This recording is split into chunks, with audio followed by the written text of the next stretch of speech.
Assalamualaikum warahmatullahi wabarakatuh. Selamat datang kembali pada channel saya. Pada video kali ini kita akan melanjutkan diskusi kita pada bab suhu dan kalor.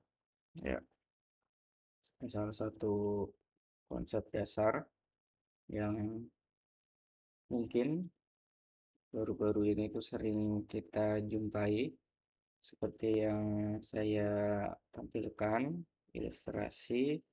eh, ini satpam ya sedang mengukur suhu seseorang ya dalam memasuki area yang eh, mematuhi protokol kesehatan ya.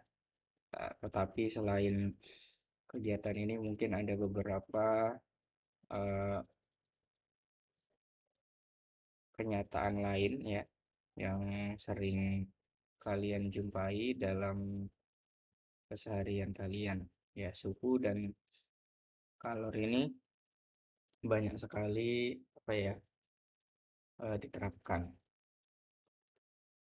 Baik, suhu ya, apa yang kalian pahami tentang suhu?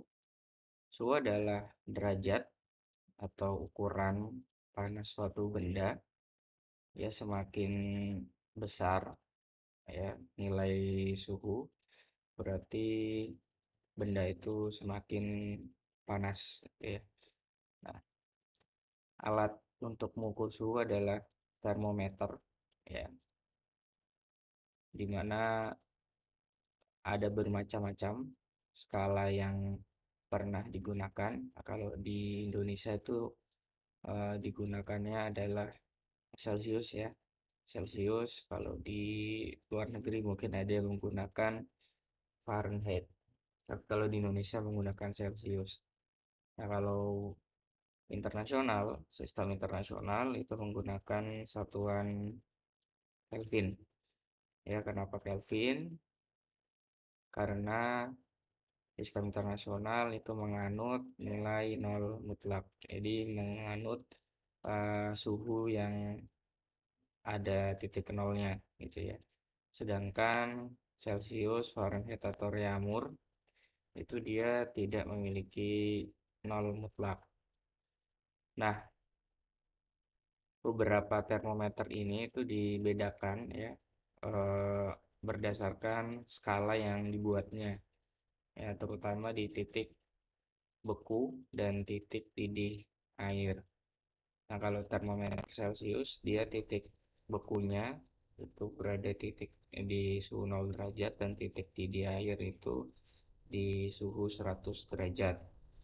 Nah, dan jarak rentang skalanya 100 derajat. Kemudian kalau Reaumur titik bekunya sama seperti Celcius, tetapi titik didihnya dia 80 derajat. Kemudian Fahrenheit ya, dia titik bekunya seperti yang ditampilkan ini. Nah, perbandingan ya panjang skala Celsius, Reaumur dan Fahrenheit itu sama dengan 5:4:9 ya. Jadi perbandingan ini akan kita gunakan dalam mengubah suhu yang diukur oleh salah satu termometer itu bagaimana suhu jika ditunjukkan oleh termometer yang lain. Nah, dalam satuan sistem internasional atau SI itu suhu diukur dalam satuan Kelvin.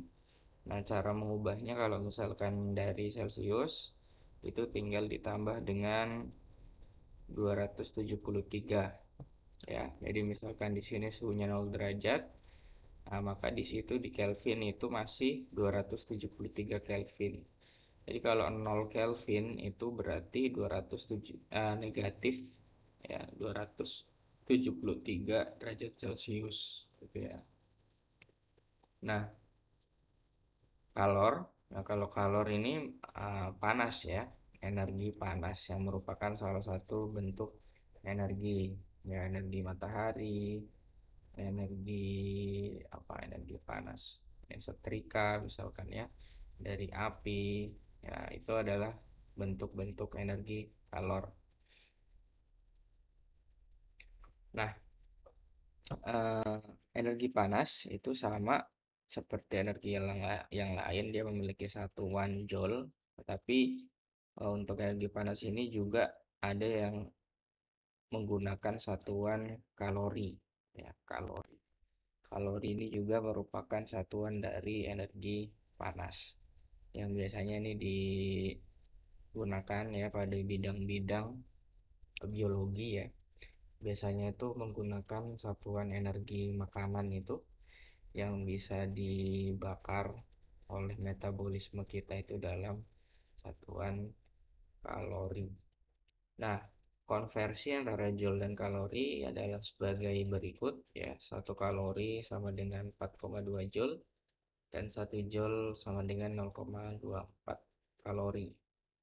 Ya kalau misalkan dilihat dari sini nanti besaran dengan satuan joule itu akan terlihat lebih besar nilainya daripada kalau kita menggunakan satuan kalori.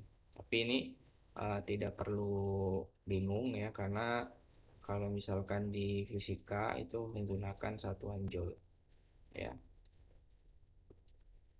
Oke, pengaruh energi panas terhadap suatu benda akan mengakibatkan dua hal.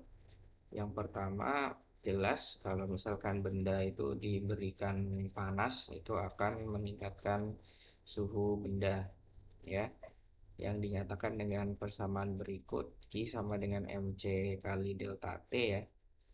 Nah, jadi di sini kalor itu akan menyebabkan perubahan suhu ya, ditunjukkan oleh delta T di sini adalah perubahan suhu.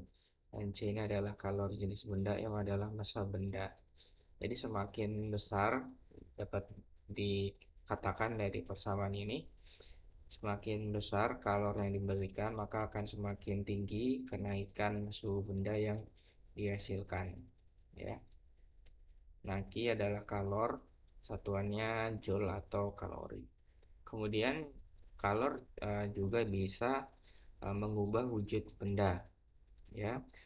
Nah, ini yang namanya kalor laten ya istilahnya. Misalkan kita memiliki benda padat ya, misalkan es batu, itu kita letakkan di luar atau dengan kata lain kita berikan kalor, maka lama kelamaan es itu akan berubah wujud menjadi zat cair. Dan pada saat perubahan wujud ini suhu benda itu konstan ya. Misalkan perubahan wujud dari padat es ya menjadi cair ya, itu selama proses perubahan wujudnya itu dia suhunya masih 0 derajat titik lebur air. Makanya dikatakan sebagai kalor laten ya. Laten itu kan apa, tidak tidak berubah gitu ya, tetap. Nah, ini jadi persamaannya berbeda dengan persamaan sebelumnya. Di sini Q sama dengan M kali L.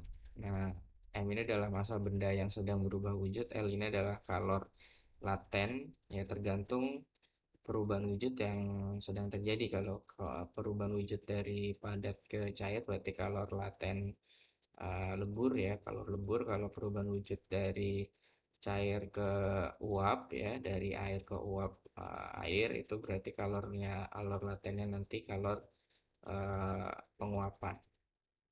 Satuan kalor laten adalah joule per kilogram. Oke, ini saya ulang ya terkait dengan wujud zat. Mungkin Anda sudah sebagian besar sudah memahaminya. Ada 3 zat, padat, cair, dan gas. Ya, di sini yang penting kita pahami adalah proses mana yang melepaskan kalor dan proses mana yang menyerap kalor ya. Nah, misalkan antara padat dan cair ya, kalau dari padat misalkan di sini es ya, es itu menjadi cair itu namanya melebur. Ini proses yang menyerap kalor ya, atau mencair gitu ya. Atau sebaliknya cair ke padat, dari air menjadi es itu atau membeku, dia ini melepas kalor. Nah, kemudian kalau dari cair ke gas, dari air menjadi uap air, itu namanya menguap. Ya, ini harus menyerap kalor dia ya kalau menguap. Kemudian kalau dari uap air ke menjadi air itu namanya mengembun ya, mengembun. Ini melepas kalor. Kemudian kalau dari gas ke padat seperti yang ditampilkan pada video yang Anda lihat kali ini. Oke. Kemudian dalam memecahkan atau menyelesaikan masalah-masalah yang berhubungan dengan kalor, biasanya kita harus memahami salah satu asas yang mendasari perpindahan kalor ya di antara benda yang dicampurkan, yaitu asas Black di sini. Ketika ada dua benda atau lebih itu dicampurkan ya, maka menurut asas Black ya, kalor yang dilepas oleh benda yang bersuhu tinggi itu sama dengan kalor yang diterima oleh benda yang bersuhu lebih rendah, dan campuran dari kedua benda ini itu akan mencapai suatu titik kesetimbangan tertentu. Ya, sebenarnya ini adalah konsep dari hukum kekekalan energi ya. Hukum kekekalan energi tetapi dinyatakan lain oleh Black ya. Jadi tidak ada asumsinya, itu tidak ada di sini kalor yang terbuang ya. Jadi kalor di dalam suatu sistem itu hanya berpindah dari satu benda ke benda lain gitu. Atau biasanya dinyatakan secara matematis sebagai Q lepas sama dengan Q terima. Baik, itu saja terkait dengan konsep yang perlu kita pelajari pada bab kali ini. Selanjutnya kita akan membahas 3 contoh soal untuk memberikan pemahaman yang mudah ya dalam memahami konsep yang sudah disampaikan sebelumnya. Untuk contoh soal yang pertama ya, di sini saya punya sepotong logam yang mempunyai massa 40 gram dan kalori jenisnya 502 Joule per kilogram Kelvin, dipukul berulang-ulang sebanyak 5 kali dengan sebuah palu ya. Palunya bermassa 1 kilogram. Nah, kelajuan palu setiap kali mengenai logam adalah 8 meter per second. Jika 75% energi pukulan itu diserap logam, maka suhu logam akan naik sebesar berapa? Jadi bisa dibayangkan di sini, jadi ada palu ya. Palu dia memiliki kecepatan pukulannya itu 8 meter per second, dan uh, energi yang diperoleh dari kecepatan ini itu diubah 75%-nya itu diserap oleh logam itu dalam bentuk kalor ya. Jadi yang dinyatakan dengan kalor yang dihasilkan oleh palu ini berapa suhu logam setelah dipukul. Nah, diketahui di sini massa logam 40 gram diubah ke dalam sistem internasional kilogram. Kemudian kalor jenisnya sudah SI, kemudian massa palunya 1 kilo sudah SI. Kemudian kelajuan ini ya, pukulan palu 8 meter per second. Kemudian eta ini adalah efisiensi energi yang dihasilkan oleh palu dengan kalor yang dihasilkannya kepada logam itu 75%, atau saya sederhanakan sebagai 3/4 ya. Nah, jika efisiensi ini didefinisikan sebagai perbandingan antara kalor dengan energi kinetik yang dimiliki oleh palu ya, karena palu kan dia memiliki kecepatan, berarti dia memiliki energi kinetik, maka di sini bisa dikatakan bahwa kalor yang dihasilkan itu eta dikalikan dengan energi kinetik yang dimiliki oleh palu. Nah, etanya tadi 3/4 dimasukin aja, kemudian EK-nya setengah mv kuadrat, massa palu dikali kecepatan palunya ya. Kemudian Q-nya ini adalah mc delta T. Nah, dimasuk-masukkan aja, massa palu 1 kilo, kemudian kecepatan palu 8, massa logam tadi 4 kali 10 pangkat min 2, kalori jenis, dan diperoleh di sini kenaikan suhu yang diperoleh dari palu didasarkan pada hasil pembulatan sama dengan 6 derajat Celcius. Jadi hasil dari pukulannya itu adalah 6 derajat Celcius. Oke. Kemudian di sini ada yang kedua ya. Contoh soal yang kedua, air suhunya 20 derajat Celcius, masanya A gram, ya itu dicampur dengan es, ya temperaturnya lebih dingin, negatif, ya negatif 10 derajat dan masanya B gram, ya. Kesetimbangan temperatur, ya suhu setimbangnya tercapai tanpa adanya kehilangan kalor dan sebagian es melebur. Nah, di sini kata kuncinya sebagian es itu melebur, artinya uh, setelah tercapai setimbang itu bentuknya itu adalah air es, ya, air yang bercampur dengan es. Nah, diketahui kalor jenis air dan es berturut-turut adalah 1 dan 0,5 kalori per gram derajat Celcius, serta kalor latennya atau kalor lebur es adalah 80 kalori per gram. Berapa gram massa es yang melebur? Oke, di sini biasanya digambar itu dengan diagram kalor gitu ya. Nah, diagram kalor. Jadi ada es, ya. Es dia temperaturnya adalah negatif 10 derajat Celcius, ya. Dia masanya adalah eh, berapa tadi, B, ya. Masanya adalah B gram. Kemudian ada air, suhunya 20 derajat Celcius. Ya, 20 derajat Celcius, masanya adalah A gram. Keduanya dicampurkan menjadi satu dan diperoleh suhu setimbangnya adalah air es atau 0 derajat Celcius. Di sini suhu setimbangnya, ya. Nah, eh, untuk mencapai suhu setimbangnya ini berarti es yang bersuhu negatif 10 derajat Celcius ini kan harus menyerap kalor. Suhunya dia harus naik, ya, untuk bisa mencapai suhu setimbang sejauh 0 derajat Celcius. Kemudian air yang suhunya 20 derajat Celcius, ya, ini dia berarti harus turun suhunya untuk menyeimbangkan si es. Oleh karena itu si air yang suhunya 20 derajat Celcius ini dia harus melepas kalornya. Dia harus melepas kalornya sehingga suhunya turun sampai 0. Nah, jadi di sini bisa dikatakan bahwa benda yang melepas kalor itu adalah air dan benda yang menerima kalor, ya, itu atau menyerap kalor itu adalah es.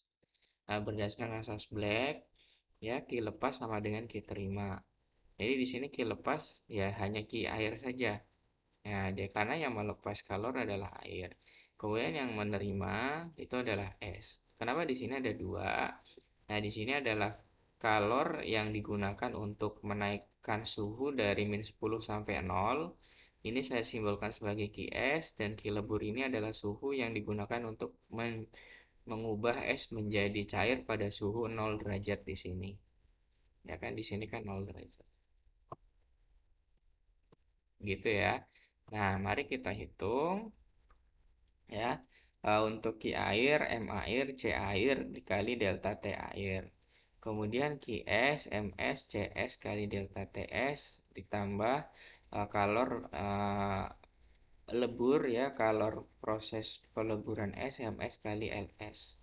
Nah, yang ditanya adalah massa es, ya, massa es yang melebur, ya, massa es yang melebur. Ingat di sini ini BO, ya. Ini beda ya di sini, ini saya simbolkan aksen aja ya. Ini adalah massa es yang berubah suhunya dari -10 sampai 0, dan yang di sini adalah massa es yang melebur saja karena tidak semua es itu melebur, ya. Oke, dimasukkan. Kemudian deltanya ini kan 20 dikurangi 0 karena suhu akhirnya adalah 0. Kemudian ini 0 dikurangi -10. Kenapa 0-nya enggak -10 kurangi 0? Karena suhu akhirnya kan 0, ya, diambil akhirnya dikurangi yang awalnya kan -10. Oke, di sini 20A, kemudian ini kan positif ya, 10 kali 0,5 kan 5B, 80 ms. Dan dicari ya, massa S sama dengan 4A min B dibagi 16. Oke, gampang banget ya. Jadi ini uh, saya ubah ya, simbolnya sebagai ada aksennya di sini. Oke. Kemudian soal yang terakhir, ini terkait dengan konversi uh, satuan termometer ya. Suatu termometer itu menunjukkan angka negatif 20 derajat ya, itu pada saat es mencair ya, atau dengan kata lain ini adalah titik beku atau titik kelebur air ya. Kemudian 140 derajat itu ketika air mendidih ya, atau titik didih air. Nah, kenaikan skala termometer ini bersifat linear terhadap kenaikan suhu ya. Angka yang ditunjuk termometer Y tersebut ketika termometer berskala Fahrenheit menunjukkan 0 derajat Fahrenheit adalah ya. Oke, kita tahu kalau skalanya adalah Y ya. Ya, kalau Fahrenheit itu titik beku airnya adalah 32 ya, 32 derajat Fahrenheit ya. Kemudian titik didih airnya adalah 212 derajat Fahrenheit. Nah, misalkan 0 derajat Fahrenheit itu kan, oh iya, 0 derajat Fahrenheit berarti di bawah ya. 0 derajat Fahrenheit. Ah, misalkan di Y itu berapa? Nah, di Y itu berapa? Gitu pertanyaannya ya. Nah, ya, caranya adalah, nah di sini misalkan yang ditanyakan adalah T, T ini ya, TY gitu ya. Nah, TY itu dikurangi dengan min apa? 20 ya, dibagi dengan TY dikurangi min 20 dibagi dengan 140 min 20. Ini maksudnya skala keseluruhan dari Y, kemudian 0 ya, 0 dikurangi 32 ya, 0 kurangi 32 ini adalah skala dari Fahrenheit, kemudian 212 dikurangi dengan uh, sorry, 212 dikurangi dengan 32 ya. 212 dikurangi dengan 32 ya, ini adalah total skala dari Fahrenheit ya. Kemudian kita masukkan aja ya, dan kita temukan bahwa yang ditunjukkan oleh skala termometer Y adalah 8,44 derajat Y. Itu aja sih ya. Oke, itu aja yang bisa saya sampaikan pada kuliah hari ini. Semoga bisa menjadi bahan diskusi teman-teman pada kuliah kali ini.